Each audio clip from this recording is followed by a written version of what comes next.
Welcome to Marketing with Vino, the edutainment business growth podcast, mixing education and entertainment to make growing your service business much more fun.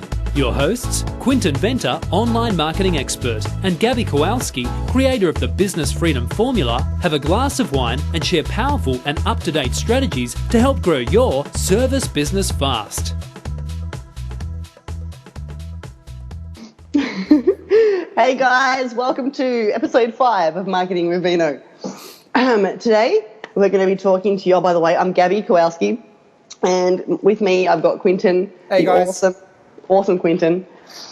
Today we want to talk to you guys about the difference between the salesperson and the expert trusted advisor.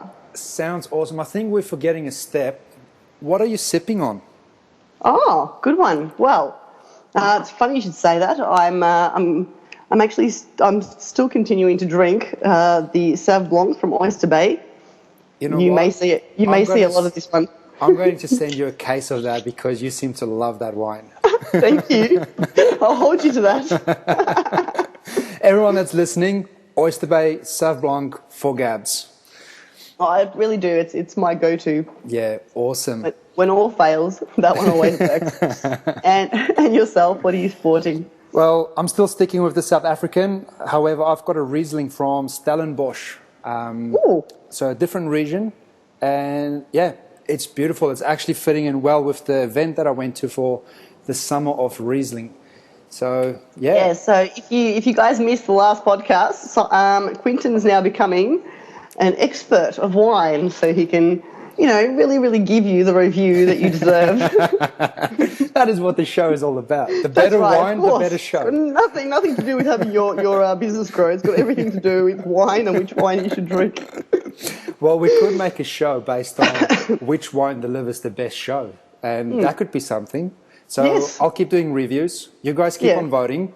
The more votes we get, the more wine we will drink, and specific wine to keep delivering the goal to you guys. That's right. And so far, quite frankly, all wines seem to be working. So we haven't been able to find the one that's Gabs, I've got to tell you, we've actually reached just under 200 downloads in just under 4 days since we've launched now.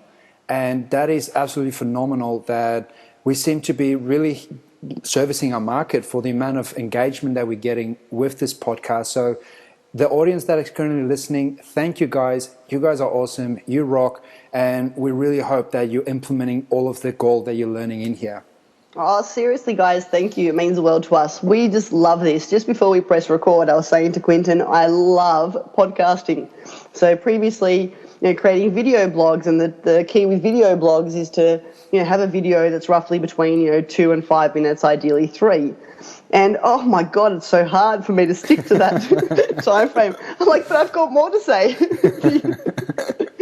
So I'm loving this platform because I get to talk a lot more. Yeah, and I think everyone should take note of that. If you're currently doing marketing in order to deliver your content, to show your market that you love them, and you're not comfortable with it, you can't really be you and get your passion out there, then maybe start looking at different platforms, because we've agreed that this is a great platform for Gabs and I to get in touch with you guys, and where we can be our best self and really give you the gold that is present in the wisdom.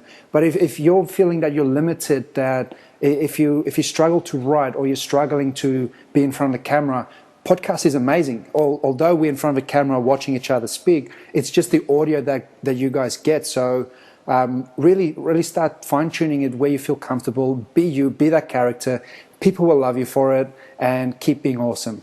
Yeah, it is. Like, I nailed it. Choose the thing that you do effortlessly.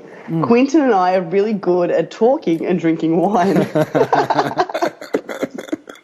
So, just use your genius. No one's asking you to be something that you're not, yeah? Yeah. Okay, so on topic.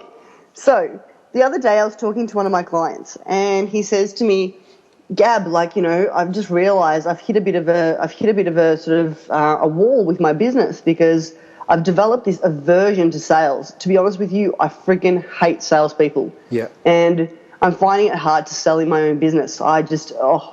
It's had me remember this time when I was 7 years old, and my mum gave me some money, and I went to this, I was like in a market, and I went up to this guy, and he sold me these candy cigarettes.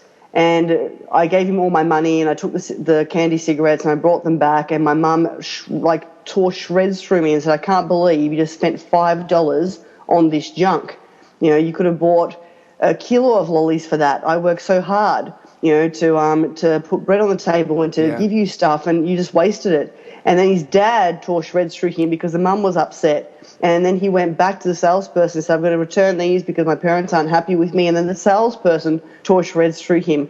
And he just thought, oh, my God, this is horrible. And he created a really negative association with sales. And he says to me, you know, Gab, can you help me out? Can you help me clear this block so I can get more momentum in my business and rocket selling? And it's funny, Quinton, in the past, I used to, because my background is heavily in sales. I love sales, and I think sales is a beautiful thing. However, you know, I'm going to identify a couple of things to you today. There's two types of sales. There's the salesperson, and I'm doing air quotes right now, for those that can't see me, or there's the trusted advisor. So the salesperson, if we're going to identify them, is actually someone who's only in it for the conversion, the commission, and the sales results. They want to be the gun, they want to be number one, and they don't give a crap if they're selling the client the wrong thing or not. Meaning the client could come in, and realistically the best thing for them is B product, but they'll sell them the D product because there's more commission in it. Yeah. And then they go back into the sales room with all the other salespeople, and everyone goes, "You're a champion," and high fives them for the fact that they've just rorted somebody. You know, it's like this big ego fest. Yeah. Then on the flip side of that, you've got the trusted advisor. It's someone who understands human behavior and helps someone go from problem to solution by making sure that they know how to persuade ecologically. Ecologically meaning it's good for them, it's good for you as a salesperson, the business owner, and it's good for the greater industry. Yeah, it doesn't screw up your industry. Yeah. The trusted advisor is still a salesperson. However, it's a completely different ballgame. The trusted advisor is not going to sell a 7-year-old kid some candy that looks like cigarettes, and it's 5 times the price that it should be just because the kid's dumb enough to pay it. Yeah? Yeah. The salesperson does. The salesperson gets off on, getting them. It's almost like, oh, I got this guy to pay retail, got this guy to, pay double. Yeah. It's very high ego as well, where they're striving to achieve their financial goals. So they will do whatever it takes, and they will be praised and validated, and they'll get significance from it for doing whatever they had to do, whether it's ecological or not, in order to make that sale. It's very high ego driven. Extremely. The problem with it in business is it does not create raving fan clients. It actually creates dead ends. Yeah. So one of the biggest things in business. So obviously this type of being is it's usually found in salespeople that are working for an organisation that does all the marketing for them. So they churn and burn through clients, not caring. Their only role is to sell. Yeah. As a business owner, your only role is not just to sell. You're not commission-based salespeople. You're actually the business owner, and you want your business to last and stand the test of time. And so you've got to understand that the highest cost of business is marketing. It's actually getting the lead in the first place. Yeah? Yeah. For you to retain that lead and turn it into a sale, but more than that, the most successful business owners on the planet understand that they need to create raving fan clients, meaning that they need to first capture the client, then persuade them and help them make the decision to say yes to themselves and to better their life, but then to also wow them enough that they become raving fans, that they stay with them for life and they bring more business to them. Yeah. When you screw your clients over, you don't do that. So it's funny, we're sitting there talking, and he says to me, look, can you help me out with this? Can you please help me clear this block so I can become a salesperson? And I say to him, no. I say, you don't want to clear this block. And he's like, what do you mean? I said, well, ultimately this block actually serves you. I don't want you being okay with salesperson. There goes the air quotes for those of you that can't see me. Well, make sure it's in the title. That's right, the air quotes. I don't want you to ever be a salesperson. I want you to be a trusted advisor. Yeah. Salespeople, and then I go into the whole, salespeople are only in it for the money, the conversions, the stats, the status. They don't care further beyond that point. As a business owner, you need to be a trusted advisor, which means this. You need to advise your client what offer, what of your cool things is the best for them based on what they want. You need to get curious about who they are and what they're wanting to achieve. And there's a 3-step process I teach my clients. I'm going to share with you right now. I'm sure Quinton's got some cool stuff to add to this. So the 3-step process is this. You want to find out, you want to ask your client, okay, with working, before they buy with you, before you deliver the service, they could have booked in for a massage, a haircut, a website, whatever, right? Whatever it is that you do. You want to ask them, okay, ideally, what's your ideal outcome? If everything goes successful, what is it that you're wanting to achieve from this? Yeah. And listen. Sales and trusted advisors know how to listen. They actually talk a lot less and they listen a lot more. I call it the 70-30 rule. 70% listening, 30% talking, but the 30% talking is really strategic questioning, yeah? So you want to find out, what do you want? What do you really want, and why is it important to you? 2-step process. What do you want, and why is it important to you?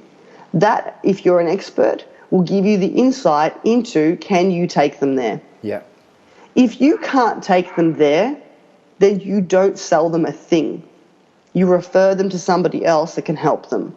Because if you sell them your thing and you know you can't take them there, then it's a dead-end client that's actually going to cause your business more harm than good, because they're going to become the opposite of a raving fan. They're actually going to slam you.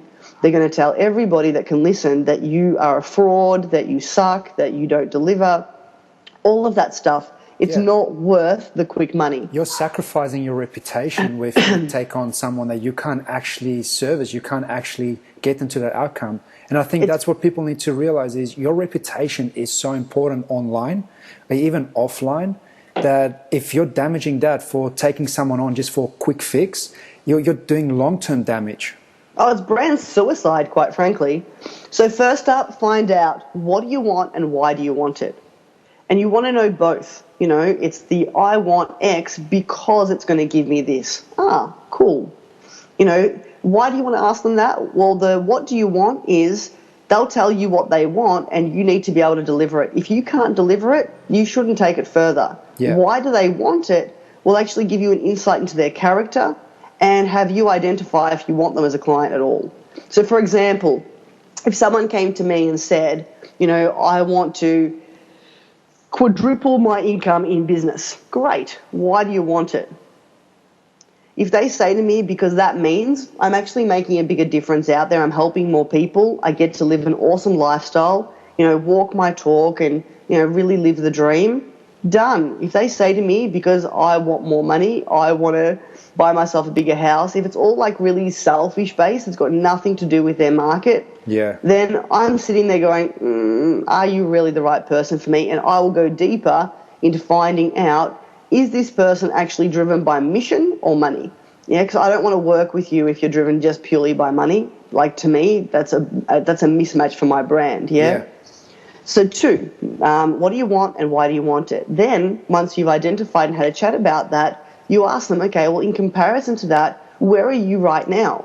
And they'll tell you, well, right now, I want $2 million a year. Right now, I'm on $500,000 a year.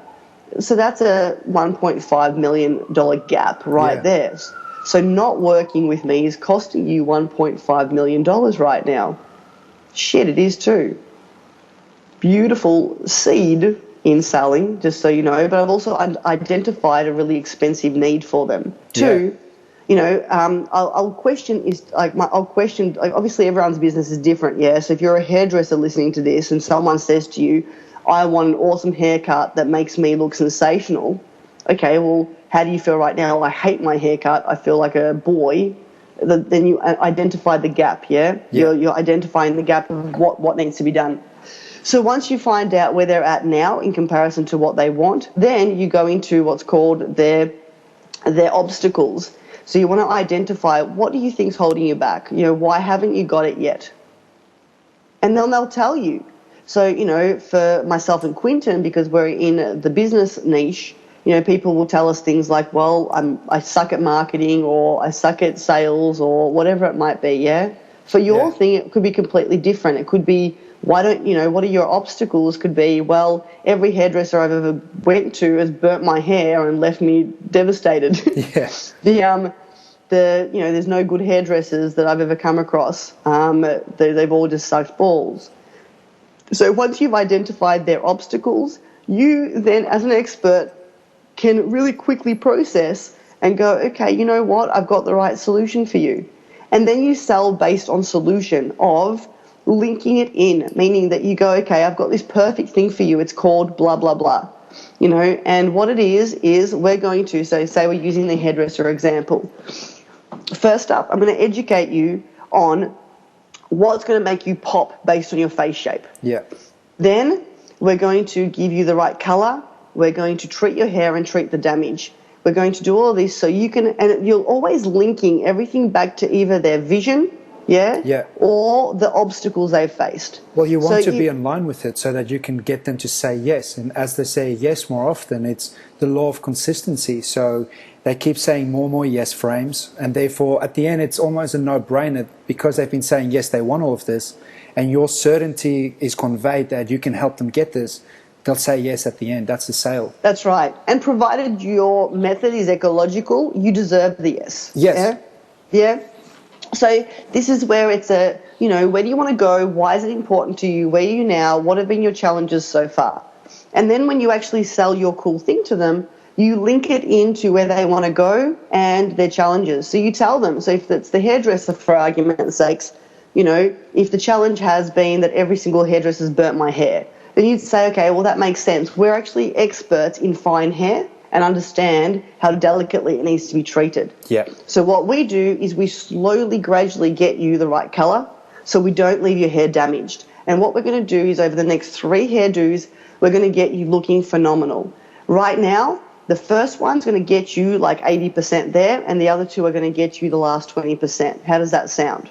Guess what? The person sitting there in the chair is going to go, oh, finally, someone gets me. This is awesome. Yeah. Yes. And do you reckon they'll come back for their second haircut? Yes, they'll probably tell other people as well. And exactly. Do you reckon they'll become a raving fan? Yes. And this is what we're talking about, the difference between trusted advisor and the salesperson. The salesperson wouldn't even ask those questions. The salesperson would purely be interested in selling them everything they can. Oh, do you want a color? Do you want a cut? Do you want a treatment? Do you want this shampoo, that shampoo? This shampoo is the best right now. This, before you know it, you've spent $500. Yeah. And you walk out with burnt hair again. And I think to add to that, the opposite scenario would go with a salesperson. Instead of being explained and being told that this isn't a one-time fix, it's only going to be 80% now, you'll have to come back for the other 20. A salesperson would simply be like, yeah, sure, we can get it done for you. And they will really hammer it on with that coloring or whatever they do. And the hair becomes burnt and brittle and everything. Therefore, they're left with frustration again, back at square one, losing more hope in the industry, not knowing there's actually someone there that is in there to help them market with fine hair. And if that is you listening, this is what you need to take from it. Yeah, but listen to it as a metaphor because your business has got the same stuff going on. Your clients have frustrations.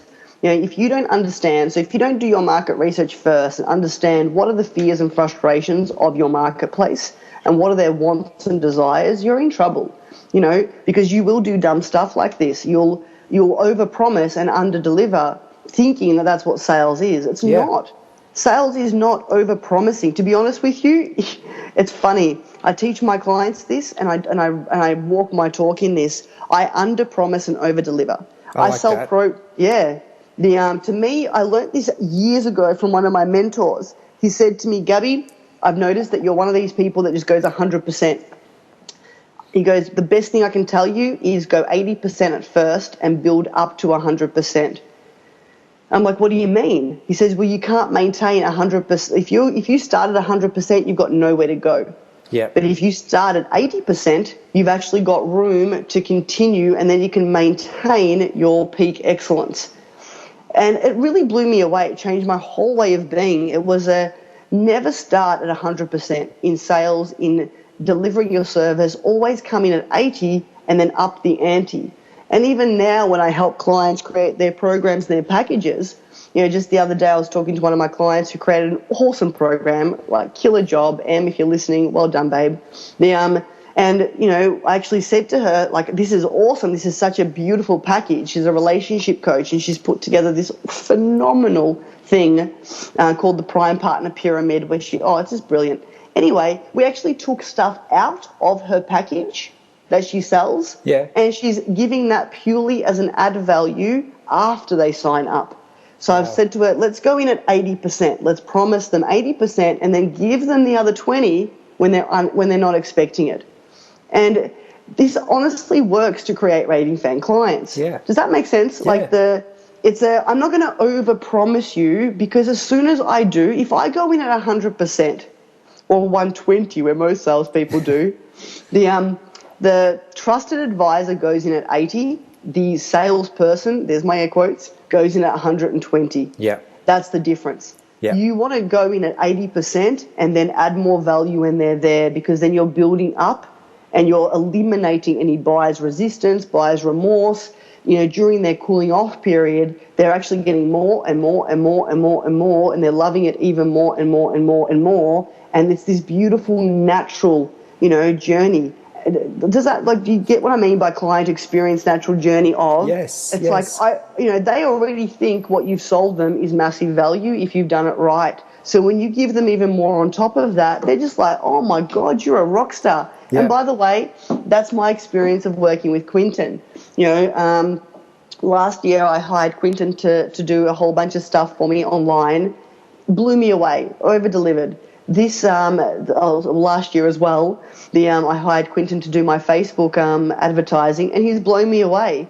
He promises X, but he just goes the extra mile. But this is what I'm talking about. Promise 80%, deliver 100, and you get raving fan clients, and that's a trusted advisor. A salesperson goes, yeah, I can get it in blue. Shit, can we get it in blue? Exactly, yeah. And it's if you're not coming from being genuine, people will smell the bullshit. They will question it. They will test it. If you're getting objections, then that is because you weren't certain enough. You weren't genuine enough to be completely transparent. That to do not be afraid to say no, that you can't do it, or to send them somewhere else if it is a better match elsewhere. Because if you're chasing that dollar, you're not going to deliver to your results. Therefore, your reputation is going to go downhill, and you're going to suffer from it long term, not just short term. It's interesting when I go through my process on the onboarding call. It's about a 45-minute onboarding call with going over exactly what the client's mission and vision and business side is. But then we spend a lot of time around their avatar, their ideal client, what it is that they ideally want to achieve, what is their goals. And that's when I then make a decision saying, cool, so here's where you want to be. This is where you currently are, and you've just given me all of the blocks in between that's holding you back. I'm certain we can get you there, or I'm not certain. If I am, then I would simply outline an entire strategy that gets them there.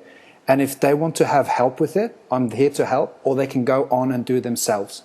And that's generally when they start seeing the value from my services, is they go out and they do it themselves. And then they come back, because I'm the trusted advisor, saying, hey, Quinton, I've tried this. It's actually doing my head in. I'm not getting it. Can you just do it for me? Just charge me what you charge, because I need this done. So I go out of my way to sit there with the client, and I'm very, very certain as to the criteria that the client needs to meet. If they don't meet that criteria of wanting to scale their business online to help more people, if they're still in the mindset of, I want to use Facebook, I want to use the internet to make more money, I steer them away straight away. The second criteria is they need to have a certain amount of budget to be willing to spend on ads, because someone that comes from scarcity that uses money to spend on ads that they actually need to buy bread and butter with, they're going to be in scarcity mindset, meaning they're putting pressure on me that I can't perform. So that's a second criteria. The third criteria is they need to be able to commit to a minimum of 90 days. Because Facebook is an entire long-term strategy. It's not a quick fix. There are too many people out there promising a quick fix, and they get burnt because Facebook, you need to really study your market. You need to learn them, and you need to test and measure to be able to identify who is truly engaging in your message. Once you've done that, then you can start putting something forward. So my three criteria is that someone needs to be able to be in the right mindset. They need to be able to afford a certain budget, and they also need to be there for a long term, not a short term. Then I'm happy to spend with this person and give him an amazing strategy, an amazing step-by-step process that he can happily take himself to get him to his outcome. Or he can just get me if he wants help. I'm here by the side. Or her, it could be a her, just her, yes. for all your ladies listening. Or her, definitely. So it comes from, you need to be genuine, and if you can't help that person, see, my specialty is Facebook, and what I really hone and where I get amazing results is getting bums on seats. So that is what I can say hands down I'm amazing at. Yeah, you but are. if someone comes to me and they say, I've got this product that I want to launch, or I want to achieve this through Facebook, I want to run a contest. Guys, I don't know about contests. I need to go and study contests and the strategy for that. So I won't even take on that client. I would tell the client to go somewhere else if they want to do a proper strategy with contests. So those that are in line with my ideal client, that I can confidently help them achieve their goals, I will definitely do that. And then I over-deliver upon that, where I get more raving fans from. Yep, that's it. Brilliant. And look, this is where the trusted advisor has a criteria for success. They have a criteria of who do I want to work with that I know will turn into a raving fan client, because they see quick money as dead end and cancer to their business. Yeah. The salesperson doesn't. The salesperson is no shit, not working that way. So in inviting you to become even more of the expert advisor that you are, we give you permission to under-promise and over-deliver, to really get in touch with what your clients want and make sure that you sell them the right thing. And it's not about going, oh, well, you can't afford my really good thing, I'll sell you the lesser thing. Never do that. Never ever undersell your client. That'll go against one's integrity. So if you're in there for the greater good of really servicing your clients, why would you undersell? It's not benefiting the client in any shape or form. Nor you. Yeah. And thirdly, if you don't like salespeople, babe, handsome man, whoever's listening, you join the club. And do not change that thought. Just love trusted advisors instead, and do everything in your power to stand for that and to move forward with that. It's been awesome hanging out with you people today. Thank you for listening. Thank you for tuning in. Well, I just wanted to thank you, Gabs, for sharing your amazing story with the candy, the cigarette candy.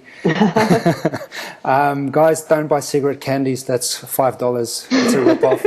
That's right. Thank you so much for tuning in, guys. If you've enjoyed the show, please go over to iTunes and give us a bit of a review, give us a rating, and ask questions. I mean, we are tailoring the show in a conversation based on the engagement that we're getting. So how can they ask questions, actually? How do they? Is it like, could they ask it in a review? Like, could they actually do a review? And where's the platform for asking questions? We're going to create a hashtag. We will do that. It's going to be a hashtag marketing with Vino, and you can go ahead and ask any of your questions there. We will tailor it into the upcoming episodes. We've got a lot of incredible gold coming your way, so please tune in. Thank you so much for tuning in at this episode, and thank you. See you next time. I'll hear you next time. Much love. See you guys. Bye, guys. Bye. You've been listening to Marketing with Vino. If you enjoyed this episode and want to access the resources discussed in this episode, go to marketingwithvino.com and select which episode you've listened to.